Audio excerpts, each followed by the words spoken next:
Mama,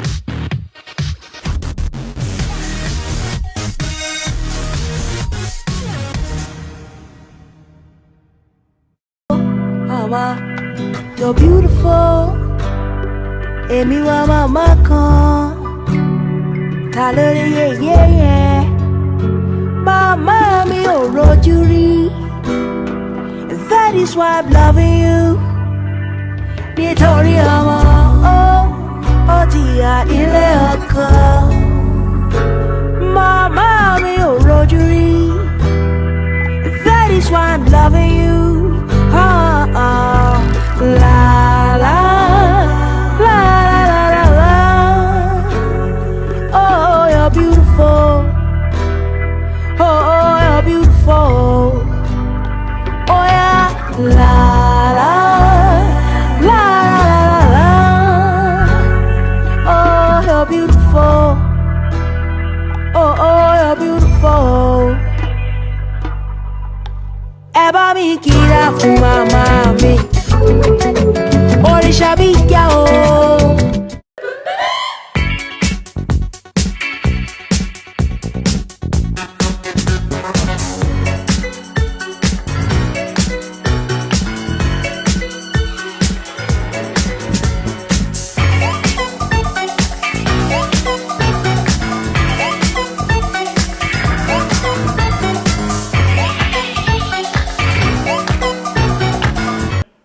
Hi, I'm Stacey Russell and I'm the owner of At Stacey's Hair and Makeup Studio.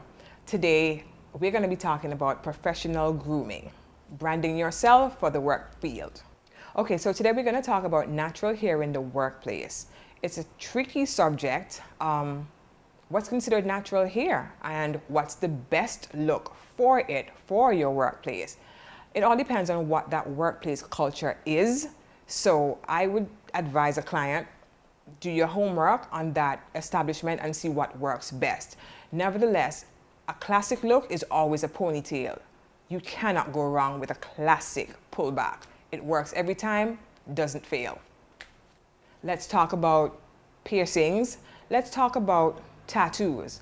Now, I'm a creative person working in a creative field, and I'm also self-employed. So those boundaries don't necessarily apply to me and others like me, where it doesn't matter the length of our nails, the color of our nails, how many tattoos we have, how many piercings we have. Again, depending on the culture of the workplace, it matters. So my advice to you is, which is politically correct, cover your tats, wear a button-down shirt for the gents, even for the ladies, take your piercings out and keep it classic. Again, a classic look is never out of style. If we're gonna talk about makeup and nails, I love a red lip. It's a powerful look. It speaks confidence, but in some settings it may be a bit much. So how about going for a more natural palette, even with regards to nail color? You know, very little overhang in terms of the length of your nails, not a lot of patterns. It reads differently. So I say keep it clean, keep it simple, again, keep it classy. Moving on to wardrobe. Are there professional colors? In the corporate field, professional colors tend to be more muted colors, the blacks, the browns, the navies, the grays, the beiges. I like a power color. I like reds, oranges, yellows. I want to be the girl in that interview that you remember. Do you remember that girl in the red suit? She was amazing.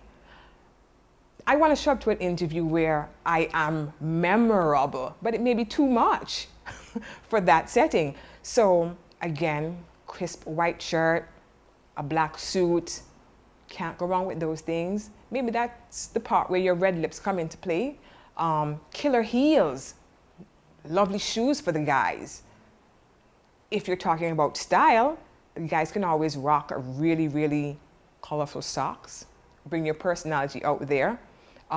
Lashes is a big thing right now, and the truth is, lashes can be overpowering in some settings. So again, you have to dress for the place that you're interviewing for. If it's within an artistic or creative environment, then you have a little bit more wiggle room than if you are interviewing for a corporate setting. So just be mindful in terms of your wardrobe. Again, you can do some background checks in terms of what is appropriate for that culture. Before makeup comes into play, or just getting ready on a whole, skincare plays a very important part, especially if you are a frontline individual. Recently, I went for a facial, and my esthetician said to me, she said, you know, if a person came to me on a budget, the one thing I would ask them to get is sunscreen. And even as a makeup artist, I thought that was profound, because I'm a person who never wears sunscreen because my foundation has SPF. And she says it's not enough. So I started wearing sunscreen 2 weeks ago, and it is phenomenal, the difference it makes. So in terms of skincare, I'm going to now offer you that advice: cleanse, moisturize, sunscreen. And that goes for both male and female. Moisturizing is very, very important. It keeps the skin nice and supple, and you have different moisturizers depending on what you're treating, whether fine lines, wrinkles, dryness. Night creams and serums plays a very important role as well. So a simple skincare regimen for both morning and night can take your makeup needs or beautifying needs a long way. So from a personal perspective, as I said before, I'm a creative, so I have a little bit more wiggle room than others in the corporate field, but I do think it's time for a shift, a change, where how we present ourselves in the eyes of another person is perceived.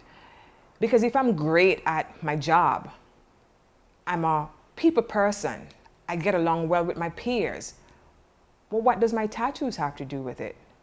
What does the texture of my hair have to do with it? If I've got 2 nose piercings, what does that have to do with my job if I'm great at it? I feel like it's time for us to be a little bit more open, shift a little bit. Barriers need to be moved a little bit. This is 2022, and again, this is just my personal opinion as a creative person.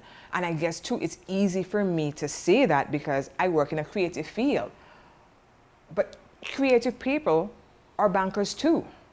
Creative persons are doctors too. So why can't we be expressive of who we are as individuals within our workspace, within guidelines?